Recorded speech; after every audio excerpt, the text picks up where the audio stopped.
It's time to mind your business with me, Jamillah Lodge.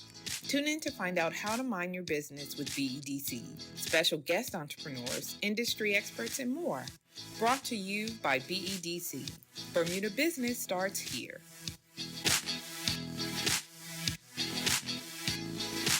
So welcome to Mind Your Business. I am your host, Jamillah Lodge, and you are...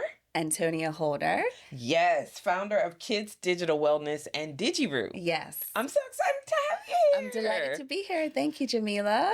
Welcome. So we're going to talk a little bit about your entrepreneurial journey. Before we do that, let's get into you. Like, who is Antonia? Give us a little bit of background. Oh, mercy. Well, listen, this is 40 years in the making. So 40 looks good. Thank you. Goodness, I am just a woman of knowledge and education that I want to help, especially in this sort of arena of kids digital wellness, just share with other people. I love connecting with other like-minded individuals, no matter what it is. Entrepreneurship, motherhood, sports, particularly netball, not really football. That's my husband's arena. I'm outdoorsy. I love nature. With young kids, I love taking them out. I enjoy a good Netflix show, as we all do, to unwind. Yeah. Especially right now in the Christmas season with all the Christmas movies out. Really? That's my jam. That's my unwinding time. Yeah. I love life and I'm grateful. Oh, I love life. I love that you love life. So you talk about kids. How many children do you have? Two. A 10-year-old daughter and a 7-year-old son. Okay. And I'm always accepting prayers for that. And look, I have a 10-year-old too, so I understand. Yes. And I would imagine that keeps you really, really busy. I know you said you like outdoors and all of that, but I would imagine that your experience with your own children are what kind of helped lead you into now this wellness and DigiRoo and all of that. So can you tell us the story of how you decided to create this product? Absolutely. And you're 1,000% correct in that the idea of the invention was developed from just mothering my own daughter. My son was too young at the time, but when my daughter was 5, and it was right on the back of the pandemic, and we were doing online learning like we never did it before. Yep. And so I really started to notice her posture when she was on her device. She was kind of just always like this, as I'm sure you've seen before as well. Yep. It's a natural position that the kids go in, but the problem with when they're in it for such a long time with no breaks, that's when they start developing some negative side effects, if you will. So the pain that comes in their neck and shoulders from being in the prolonged forward head posture position. That's technically what it's called. Okay. And of course, at the time I didn't know this. Okay, so this was 5 years ago, where I'm observing this and feeling like it's not okay. Yeah. And so when I did my research, and it's still relatively early. There's a lot more information now on the effects of this posture. But when I was doing my research, the chiropractors and the physiotherapists and healthcare experts were saying, this is going to cause a problem. In the future, something is going to happen. And then we started hearing terms like the hunchback generation or tack neck. And, different terminology was being used to sort of summarize what is going to happen in the future. And I think just like wanting to solve that problem, because her iPad case at the time, it wasn't an iPad, it was a Kindle Fire, which is age appropriate because, she was just turning 5. Right. And it only had one angle adjustment and had no height adjustment. So we're at home, our companies have given us stand-up desks or something that has allowed us to raise the desk, to raise the device. And knowing that for myself, I was like, my daughter needs this. We need to somehow raise the device. And that idea came to me at 4 o'clock in the morning. And in the movies where you see when somebody has an idea, they go jump up. Well, literally, that is what happened to me. And I call it my divine download because as a woman of faith, I believe that it did come from the Lord. And, I got up, I sketched it out, what it would look like. And it was just so simple. Raise the device. Because our head goes where our eyes go. So if we're looking down, our head naturally goes down. If we're looking up, our head goes up. And so it's like, raise the device. So then I started looking into it. And when I realized I couldn't find it on Google or anywhere, I felt like in that moment there was something special. Yeah, that's exciting because you see it on TV. You're like, it doesn't happen. But it really does. Sometimes when you're asleep, you're relaxed, no other stimulations, that's when the best ideas can come forward. And most entrepreneurs or most inventors are solving a problem. And that's exactly what you did. So from idea, from the aha moment to now, with an actual device, of which I've purchased one for my own daughter.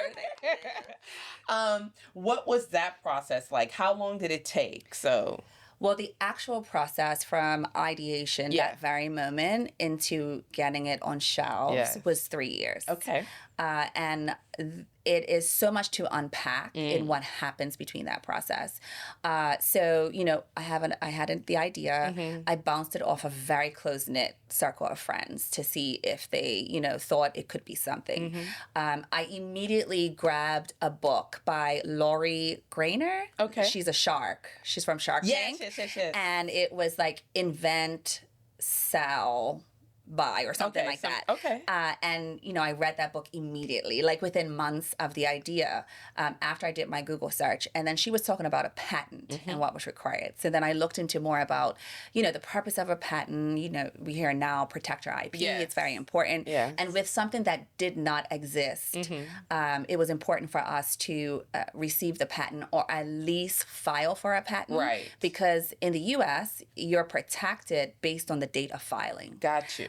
So if I would have waited 3 years, but in that meantime, else, someone decided to do something similar, I wouldn't have the legal grounds to sort of request a cease and desist, right?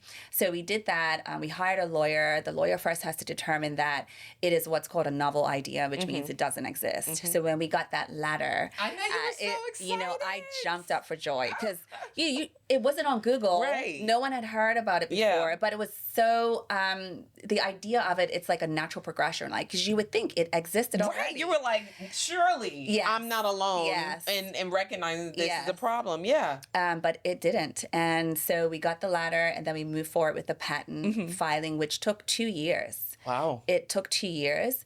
And then we received, and this is again how I know the Lord was with me the whole time, because let me just back up really quickly. The idea came to me on the anniversary of my mother's death. Wow. She died when I was 12 years old. Okay, and I didn't realize that. Yeah. So I knew like that was a special sort of newness coming out of something pretty tragic, right? Something tragic. Yeah. It's like this is a way that give back or to remember her. Yes. Yeah. Like an honoring. Yeah. Yes. I did believe that. And again, so that was the divine download on the anniversary of my mother's death. And then the patent was granted on my birthday. Wow. I know. And I don't believe in coincidences, so I know that it was something special. Yeah. And all throughout the process, I said it took 2 years. A lot of things aligned for me. So, and even with my husband, because we were doing this together, just recognizing when the Lord is sort of guiding you in entrepreneurship. Because when I tell you, I never dreamt of being an entrepreneur. Yeah, I was gonna ask. I did not. I was not the kid who was selling lemonade on the side of the street when she was 8 years old. Right. I was not trying to invent or create or run my own business. And so, this sort of came not as as a slow surprise, right? Because I had started Mothers and Daughters Empowered when I was, which I still do, host the annual empowerment tea for moms and daughters to bond. Right. And that was developed out of sort of my desire to help kids who might have gone through a similar trauma as I did, having lost a parent, or just recognizing as a mom, we have to be intentional with our time. Yeah. So I think that opened me up in an entrepreneurial way, which led to developing DigiRoo and Kids Digital Wellness and recognizing the needs there. So in that 3 years span, I mean, I barely touched on it, right? So we got the patent, and then we had to find the manufacturer, the product development team. We had to find a good marketing executive. We started local first and got buy-in from some key stakeholders in Bermuda, which was in alignment with what we were doing. So A.F. Smith was our very first partner and retail partner and business partner, really, that helped to support us and achieve the success we've achieved today. You know what? I mean, it's almost textbook, like what you did. Despite the fact that you were like, I never thought I was going to be, doing entrepreneur. Like, some of the key things that I think create problems for a lot of entrepreneurs is the legal piece, the getting the accountant, the filing for the all of these things. So despite you not visioning yourself as an entrepreneur, perhaps maybe having exposure to that in your other life, like when you work for other people, actually helped you, because those are key elements that I think have allowed you to take DigiRoo from that idea to actually it's a going concern. Like, this thing it's real. Yes. You know what I mean? Yes. And you're in a position now to provide this solution all over the world, right? Absolutely. That's our goal. So Global domination. I was gonna say, talk to me about what the ultimate goal is, because you've produced the product, I've purchased one, and now what next? Sure. So we produced DigiRoo, the very first version, I call it, and we're in the process of producing DigiRoo 2.0. Okay. So we understood the market before we got started. So we did all the market research, which indicated that this is a growing market, about 15% annually. And when this was back in 2020, when I was doing my research. So the reliance on technology is not slowing down. No, it's not. And we, as manufacturers of a physical product, must continue to evolve with technology. And that means producing additional versions and also models of the DigiRoo case. Because right now it currently fits the iPad 7th, 8th, and 9th generation. And DigiRoo 2.0 will fit the iPad 10th generation, 11th generation, and the iPad Air. And as, technology continues to evolve with different changes and upgrades and iOS and buttons in different places, and like all of these things you have to think about for design. Because, I've heard in the past, oh, what about creating a case that fits all devices? So we actually looked into that very early on, and with our engineers determined that that's not what we wanted to do, because we would have either had to sacrifice the height adjustability or the angle adjustability. Gotcha. And both are important. Very important for the purpose of why DigiRoo was created. We have over 25 viewing positions because it raises 9 levels and it has 3 angle adjustments. So it's the most versatile case on the market right now, with the very first one in the world having supporting directly or addressing directly the tech neck epidemic. So I'm proud and grateful that we can maintain that integrity throughout the process of creating more DigiRoos. Right. So the next 2.0 DigiRoo will fit the current generation of iPads. Okay. And in terms of expansion, with the right capital investment, because building a product-based business is capital intensive. Yes, it is. And to be honest, I didn't understand how much from the beginning, right? So you do enough research to prepare you for the next step. But, if you want to jump to 10 steps ahead, you have to ask that certain amount. Right. And so in doing the research and understanding what it will cost to create a suite of DigiRoos is different from the next generation. So what I like to do and what I encourage other entrepreneurs to do is to take the next best step. Right. We want to go fast, far, and wide, but sometimes you have to pause and make sure that your strategy is aligned with what you can actually handle. Because I want to be prepared for where I'm going. Right. I don't want to have to tell anybody no because I don't have certain inventory structures in line or the right IT structures or anything that would hinder elevation. Right. So right now, in terms of global domination, the next step is DigiRoo 2.0. Yes. I love it.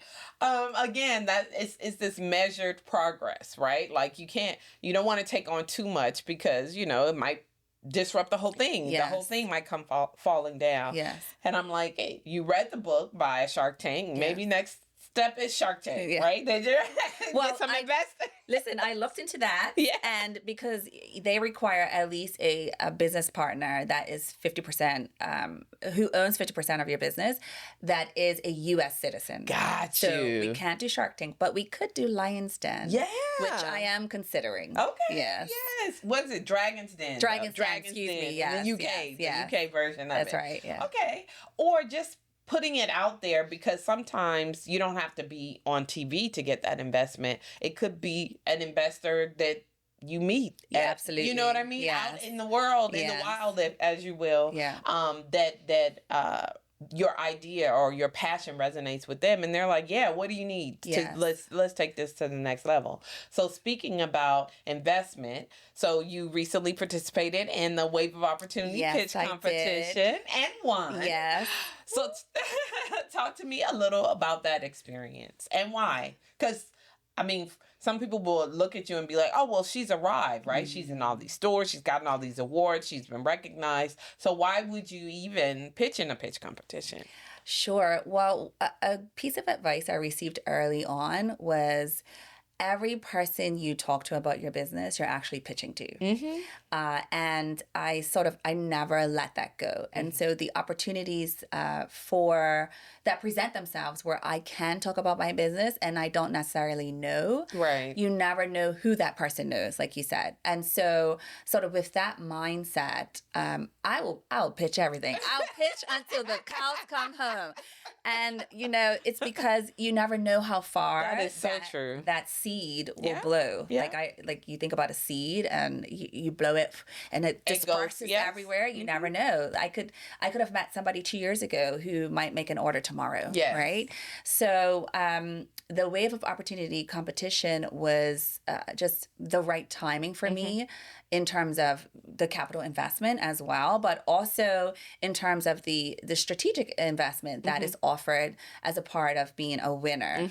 So it's not just, here's a check. Right. It's also, we're a part of this global team who has seen certain business things, principles before, and this is how we can help you based on where you are. Yep. So that's sort of why I applied, because I did see it last year. Yeah. And I thought about applying last year, but it wasn't my timing. Right. I didn't do it. Yeah. This year, I was like, I'm going to do it. And, I'm believing for the best. And so when I received the congratulations email to say you have been shortlisted, I was very happy about that. And in that moment, I will admit, and some entrepreneurs won't admit this, but I was like, oh, I have to pitch again. Yes. Right? But, you feel that way. Yeah. But don't let it prohibit you from moving forward. And I often feel that way, but I suck it up buttercup because, like I said, you never know who you will meet who will talk about your business or your idea to the next person. Yeah. And let's keep in mind the financial reward, yes, of course. Because building a product-based business, it's like I said, a lot of money. capital intensive, tens of thousands of dollars for molds, and then tens of thousands of dollars for production. Then tens of thousands of dollars for getting on shelves. Right? So, the Wave of Opportunity pitch competition was the biggest financial reward competition that I have applied for. So that had a level of weight to it as well. But the process was seamless. You guys, BEDC, did a phenomenal job at helping us, the participants, to get the proper training, to have the right guidance and practice our pitching. Because I've pitched a million times, but I will still practice every time. And I love to hear you say that because I think it's important from an entrepreneurial perspective and from those who are considering it. You can never practice enough, Correct. I think. Yeah. You know what I mean? Yes. And if you take that approach, then you'll always be ready. And it showed. You know what I mean? You can tell when you have practice. You can tell that you've taken into consideration things or feedback that you've gotten to kind of reshape and alter the presentation so it has the biggest impact. Yes. And that's why you won. Thank you. You're welcome.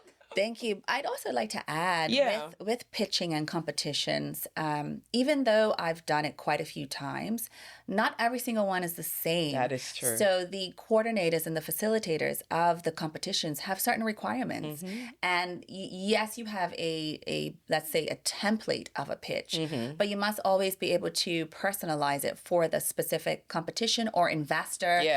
Sort of you have to know the background. You have to know what the investors are looking for, what the audience is looking for, or judges in that case, and tweak your pitch accordingly. And, I was grateful for the guidance to do that. I agree 100%. And I think for you, to your own credit, you know, you give feedback and you give guidance, but it's up to you to take it.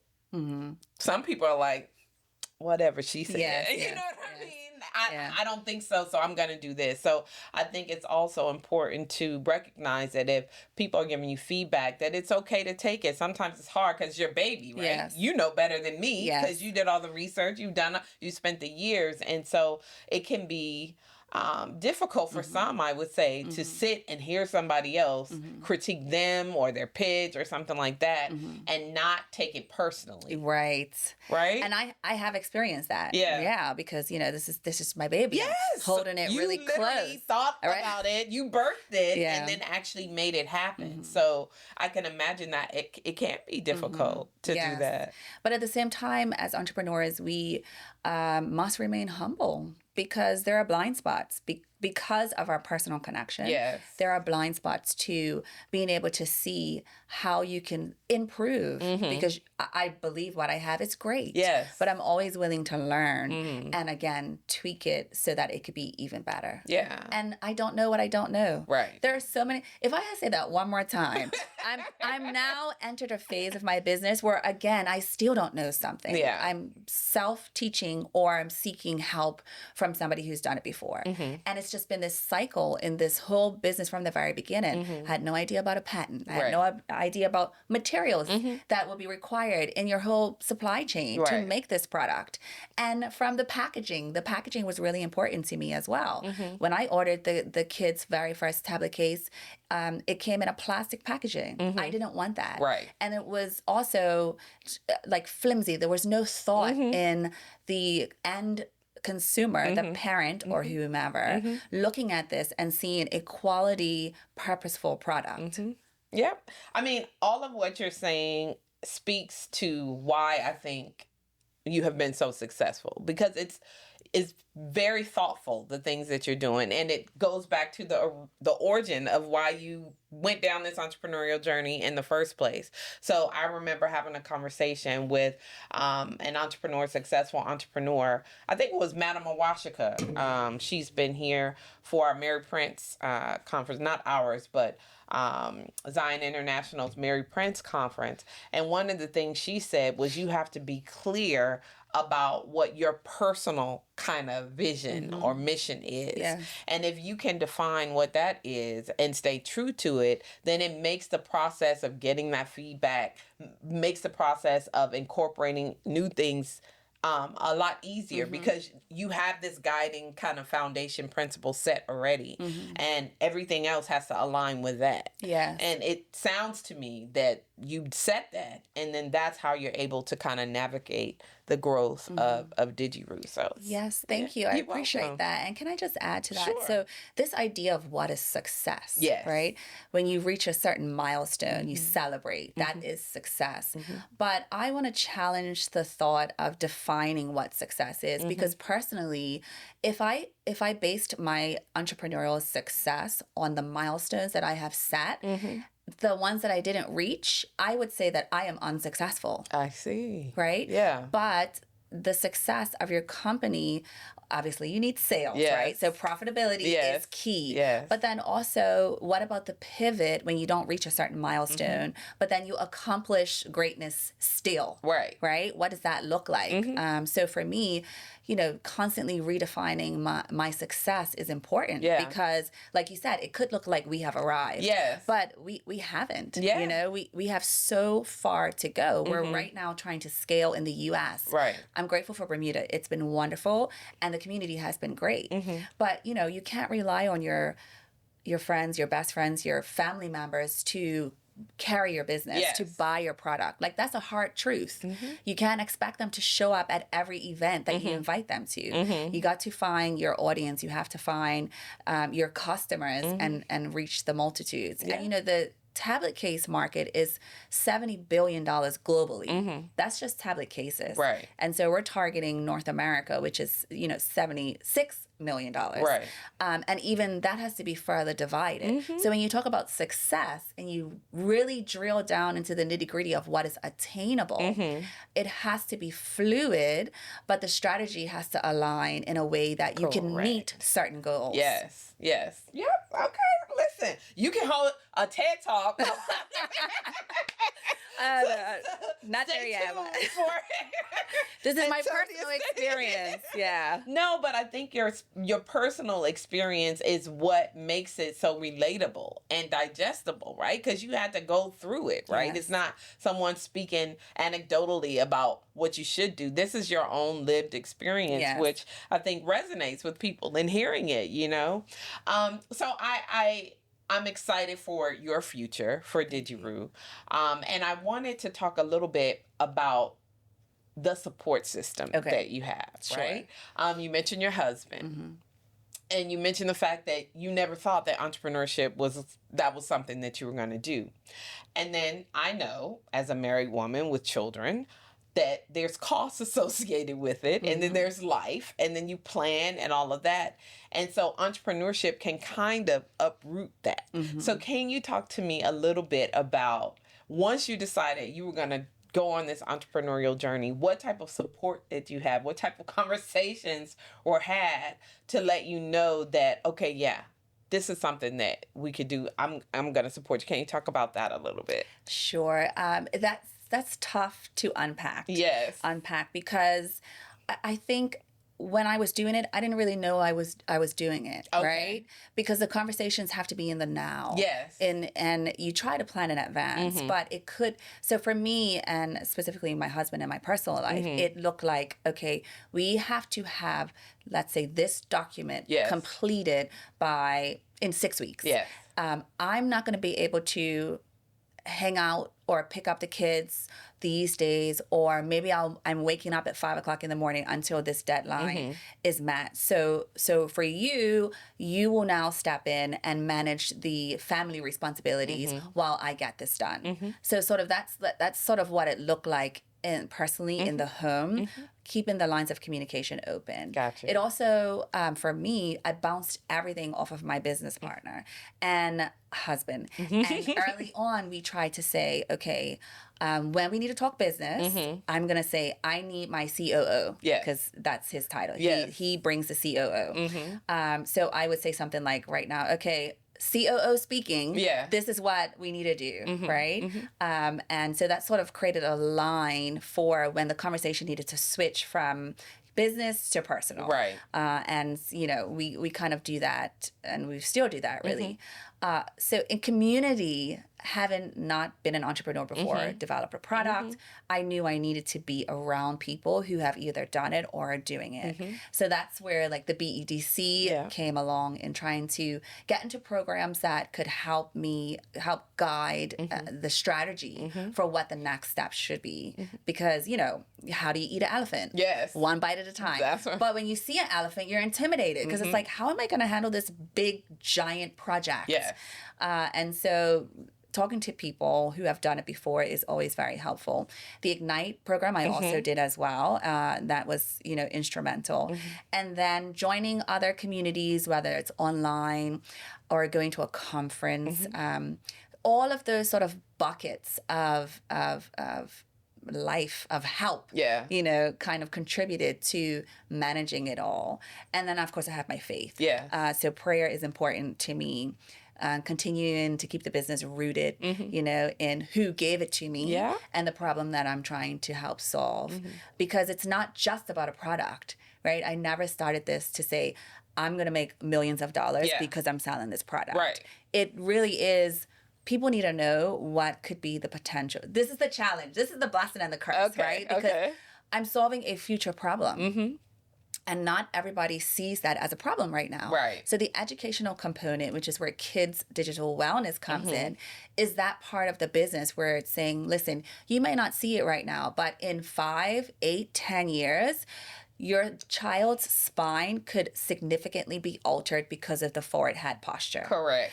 And that's just one component. So in Kids Digital Wellness, I sort of broke it down into 6 different pillars that really define the influence of technology. So preserving spine health is one. You have the social and emotional impact of content, right?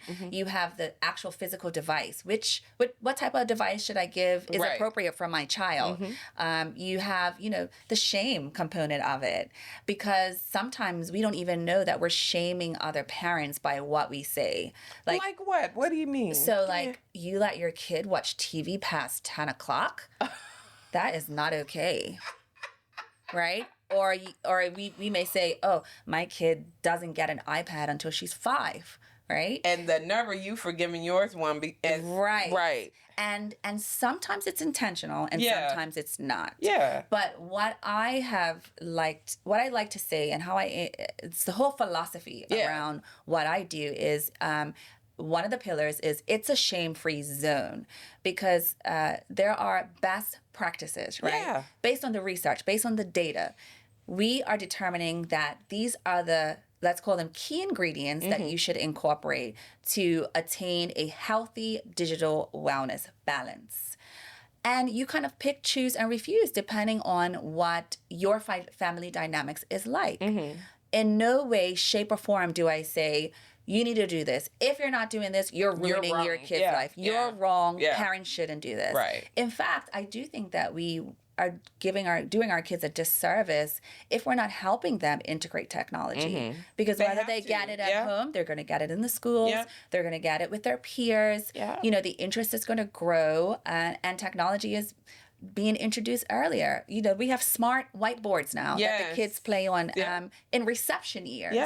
Right? And then they get iPads and they get computers and laptops. Correct. So so Kids Digital Wellness is the educational component that is helping parents and caregivers understand the impact of technology. Okay. And helping to introduce it safely. And how do you deliver that content? Yeah, so I have a social media presence, Okay. Kids Digital Wellness on Instagram, and DigiRoo Case on Instagram. They one is very product specific, and the other one is educational.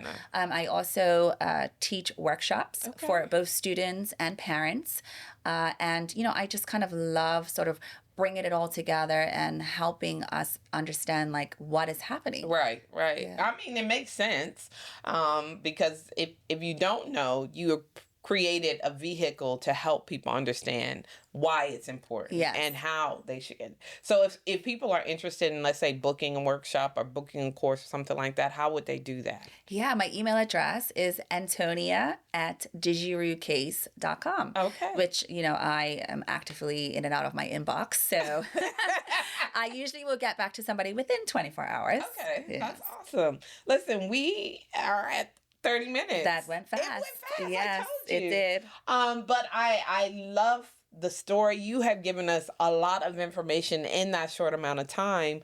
But I think that what you're doing is extremely necessary. You're absolutely right. Technology is not going anywhere. It's getting introduced earlier and earlier. My daughter already has a school laptop. She has her own iPad, of which she's using the DigiRoo Case for. And it's so true. I have to remind her to use the stand because I should take a picture and send it to you. Yes. And I'm like, Zara, she's like, you right, mommy, you right. You know what I mean? Because it's a real thing. And so I think you're definitely solving a problem. It's just like you said, how you make sure that the masses are aware of it. Yes. And even though sometimes we have to remind our children about the posture, having a tool like DigiRoo, having a parent or a caregiver who is helping them to realize when they're slouched over will eventually lead to them having the empowerment to feel those things themselves and self-regulate. Yes. And that's so it's not in vain. And it could be, when they're in university and their head like this and they hear the voice. Yeah, they hear the voice, or they'd be like, I need a DigiRoo for the phone. I was going to say, by that time, we're going to have a DigiRoo. Yes.